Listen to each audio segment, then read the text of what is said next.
Setelah perjuangan ideologis singkat, Feng Tianxing membuat janjinya. Kamu dapat memulihkan hingga 70% dari kekuatanmu dalam waktu 3 bulan. Dan sumber daya yang tersisa tidak boleh diberikan, kecuali Laksamana Feng memiliki sumber-sumber daya lain. Tentu saja, ini adalah harapan terbaik. Kudengar bahwa Laksamana Feng dan para iblis itu patriark memiliki beberapa konflik. Anda harus mengerti apa yang saya maksud. Karzaro masih sedikit tidak mau menyerah, dan bergerak maju sedikit. Apakah benar-benar tidak ada ruang untuk bermanuver dalam masalah ini? Saya secara pribadi dapat mengawasi. Selama setan-setan ini kembali ke keluarga mereka, mereka akan mengambil sumber daya sebagai kompensasi. Bagaimana dengan pengembalian 2 kali lipat? Pembayaran ganda adalah hasil dari diskusi di antara para patriark iblis. Mereka dapat memberi kompensasi kepada Laksamana Feng dengan menggandakan sumber daya sebagai kompensasi atas kekurangan sumber dayanya. Di depan orang lain, ketulusan ini sudah penuh. Lagi pula, siapa yang tidak ingin menjalin hubungan dengan keluarga iblis besar? Dengan kebaikan hari ini di sini, jika Anda ingin memiliki lebih banyak hubungan di masa depan, bukankah itu mudah? Tapi hanya saja, orang ini adalah Feng Tianxing. Dia sangat menyimpan dendam. Masalah ini harus diputuskan oleh Laksamana Feng sendiri, dan hak untuk mengalokasikan sumber daya tidak ada di tangan kita. Karzaro mengangguk tak berdaya. Oke, kapan kamu akan membawaku menemui Putri Kaisar Iblis? Feng Tianxing langsung bangun. Sekarang kamu bisa. Saat kesadaran kembali ke tubuhnya, Feng Tianxing tertawa. Hal-hal telah stabil untuk saat ini.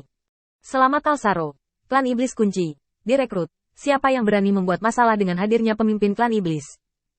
Dia baru saja menyelamatkan mereka dari situasi berbahaya, jadi bisakah dia memalingkan wajahnya di tempat? Maka Anda tidak boleh dimarahi sampai mati oleh patriark iblis lainnya. Tentu saja, memarahi adalah yang kedua, dan kekuatan sesungguhnya adalah ketika Anda melakukannya. Para patriark dari klan iblis di sini tidak dapat membuat terlalu banyak suara untuk saat ini. Feng Tianxing mengalihkan perhatiannya ke klan iblis di yurisdiksinya. Jika Anda ingin variabel muncul di yurisdiksi Anda, cara termudah dan paling langsung adalah menggunakan kelompok setan ini. Di bawah instruksi Feng Tianxing, dengan mengandalkan pasukan penjaga yang baru dibentuk, dan memberitahu setiap keluarga iblis di yurisdiksi dan meminta patriark mereka untuk pergi ke kota utama. Feng Tianxing akan mengadakan perjamuan untuk mempersiapkan perang yang akan datang. Dengan alasan ini, keluarga iblis ini harus datang, dan setelah mereka datang, mereka tidak dapat pergi dengan mudah. Setelah mengendalikan risiko di wilayah di bawah yurisdiksinya, dan mengekang ancaman kelompok patriark iblis ini, Feng Tianxing melihat sekeliling. Dan satu-satunya ancaman yang tersisa adalah murid-murid Jia Luo. Menghitung waktu, Jia Luo seharusnya mencari habitat tingkat tinggi ras iblis, tetapi tidak menemukan keberadaan Putri Kaisar Iblis. Langkah selanjutnya secara alami adalah menemukan dunia fana tempat Feng Tianxing berada. Dan dia adalah orang pertama yang diperiksa.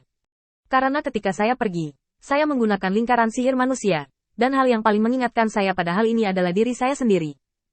Setelah melakukan pekerjaan dengan baik di semua aspek, Feng Tianxing mulai mundur dan berlatih. Meski namanya mundur, nyatanya Feng Tianxing hanya bersembunyi untuk menangani berbagai hal sepele, hanya menunggu ancaman terakhir datang. Ini berlangsung selama 10 hari penuh. Ketika ketidakpuasan para patriark iblis dengan Feng Tianxing akan mencapai puncaknya, Feng Tianxing akhirnya melepaskan sumber daya gelombang pertama, dan mengirim Sedu untuk berbicara panjang dengan mereka, menjelaskan alasan, kekurangan sumber daya, dalam bukunya tangan. Dan ini adalah keuntungan maksimal yang bisa dia berikan. Setelah operasi ini, para patriark dari klan iblis langsung tutup mulut. Mereka awalnya berpikir bahwa Feng Tianxing tidak ingin memberi mereka sumber daya, tetapi sekarang sumber daya telah tiba. Meskipun tidak banyak, mereka penuh dengan ketulusan. Setidaknya menurut pendapat mereka, jika Feng Tianxing ingin menghasilkan begitu banyak sumber daya dari sebidang tanah di bawah yurisdiksinya, dia takut dia telah menggunakan semua tabungannya selama bertahun-tahun. Bagaimanapun, ini semua adalah iblis yang kuat. Mereka ingin pulih dengan cepat. Dan mereka membutuhkan banyak sumber daya. Bagaimana bisa seorang laksamana kecil tiba-tiba menghasilkan begitu banyak sumber daya? Selain itu, dalam beberapa hari terakhir, saya telah melihat metode tata kelola Feng Tianxing yang sangat baik. Kalaupun ada gangguan di pinggir yurisdiksi, mereka bisa segera mendapatkan informasinya.